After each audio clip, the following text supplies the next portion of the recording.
that I may know him. January 27th. A life without sin. We have not an high priest which cannot be touched with the feeling of our infirmities, but was in all points tempted like as we are, yet without sin. Hebrews 4:15. Let us consider how much it cost our Saviour in the wilderness of temptation to carry on in our behalf the conflict with the wily, malignant foe. Satan knew that everything depended upon his success or failure in his attempt to overcome Christ with his manifold temptations. Satan knew that the plan of salvation would be carried out to its fulfillment, that his power would be taken away, that his destruction would be certain, if Christ bore the test that Adam failed to endure.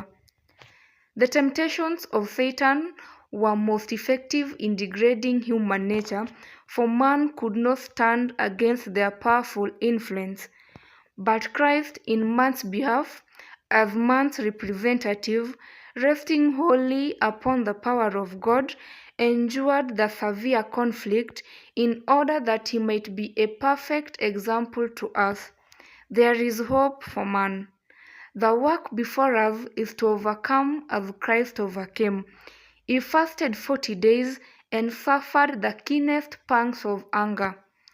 Christ suffered on our account beyond our comprehension, and we should welcome trial and suffering on our own account for Christ's sake, that we may overcome as Christ also overcame and be exalted to the throne of our Redeemer.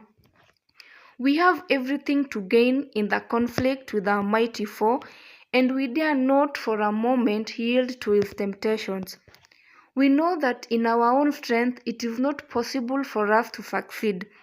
But as Christ humbled himself and took upon himself our nature, is acquainted with our necessities, and has himself borne the heaviest temptations that man will have to bear, has conquered the enemy in resisting his suggestions, in order that man may learn how to be conqueror.